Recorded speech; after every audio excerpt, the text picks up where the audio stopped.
Welcome back to the channel, everybody. Today we're doing something pretty unique. We're gonna get the rotary hoe out and running. We're having some emergency problems with the corn, so we're gonna get the rotary hoe dug out of the back of this shed. That way we can hook it up to this 8285R and start rotary hoeing some corn. Here's the old 8285R. So the R means the series, 285 is the horsepower that we'll be using to run the rotary hoe, which is back right there. So I'm going to pull this thing out, that way we can move the snow pusher out and back it in so we can hook it up to the rotary hoe.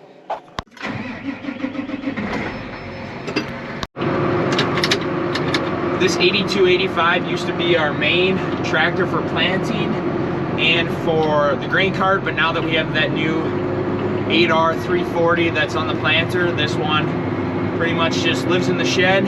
Use it for random stuff like this rotary hoe, wagons on the occasion in the fall, as well as a little bit of backing in equipment and moving equipment around.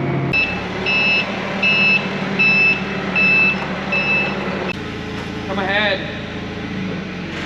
Oh, here she is, the old rotary hoe. This is a 30-foot rotary hoe, so these tines will go in between the corn. Not sure what year it is. I know it's old. My great-grandpa bought this thing. It still works. Last year we ran it on about 600 acres. The only thing we had to replace was one of these hydraulic hoses to run. The wings was broke, but other than that, it's no different than a brand new rotary hoe, other than the fact it's just a little bit shorter, so I can't work as many rows. But for as many acres as we usually run this thing over, it works just perfect.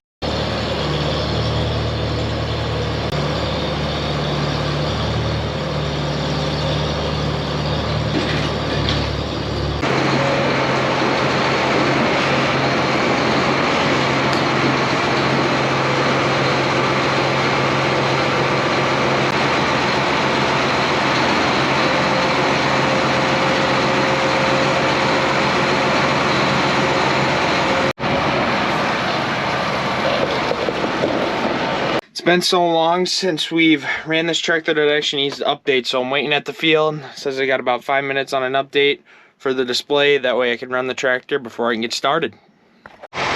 Here's a good example as to why we're running this rotary hoe. As you can tell, this corn's up. This one is kind of a crust on the soil from the recent rain we had, so it's preventing some of these corn shoots to come up. Here's another one. So that's why we're running that rotary hoe, just to tickle that soil right next to this stuff, to help the soil break up and the seed to shoot through the dirt.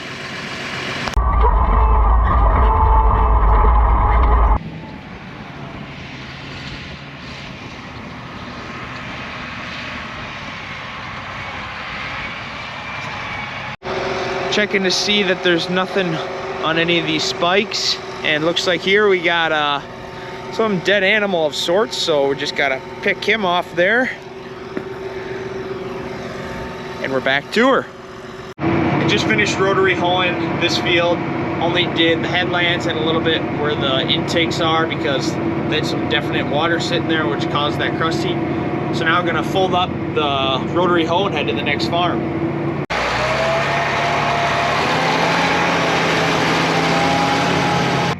So I'm talking about the headlands, I'm talking about the rows at the end of the field. So this farm sits north and south, and these rows go east and west. And the reason we do that is so when the planter or sprayer or combine, they come to the end, they have room to turn around and don't run over as many rows. So these are considered what we call headlands on a farm.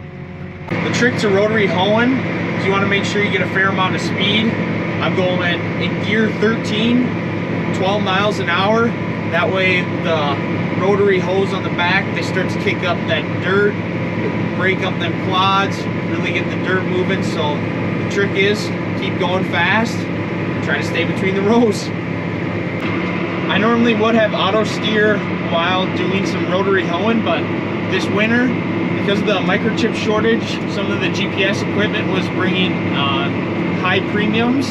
So I decided to part ways with a couple pieces of equipment. So now we're back to the old way by driving everything by hand for the rotary hoe.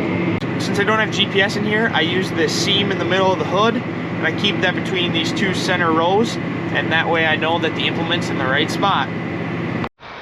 Because corn is technically a grass plant, up until the corn gets a little bit taller, it doesn't matter. Even if you knock these leaves off, the corn, the main growing point, is still underground. So although I'm running over some corn, knocking some slightly over, it's still gonna grow back because the growing point is still well below the ground. Looking back, do I regret selling my GPS display for $10,000, or would I rather have it so I can run GPS?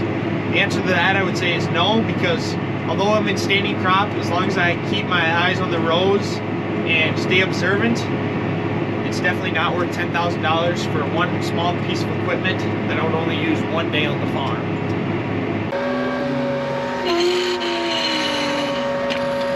The field I'm at now, instead of working just the headlands, I'm going to work the whole 120 acres.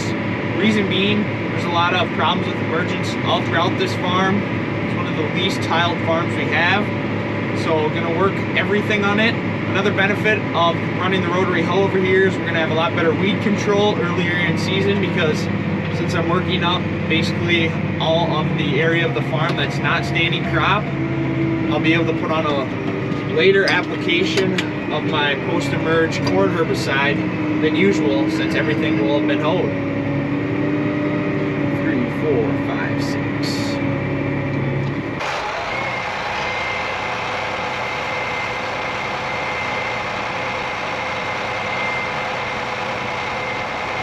Just driving back, done with the rotary hoe, bringing it back to the farm, and I spotted this in the field. Top of a bottle, glass bottle.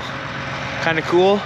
Thought it was its own glass cup, still intact, but this is just a piece of junk that I'll throw away when I get back. Made it back to the yard, got the tractor filling now with diesel fuel. This tractor being a pre-2012, it doesn't have a DEF tank, so no need to fill up with DEF. Doesn't use it, just gotta top her off with diesel fuel before I put it away in the shed.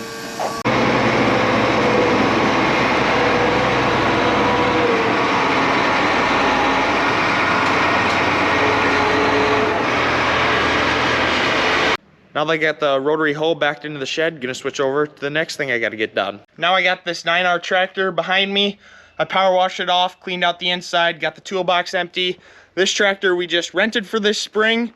So now that we're done with tillage, I'm gonna run this back up to the John Deere dealership that's about 15 miles away, and park it there for the next person that's gonna own it.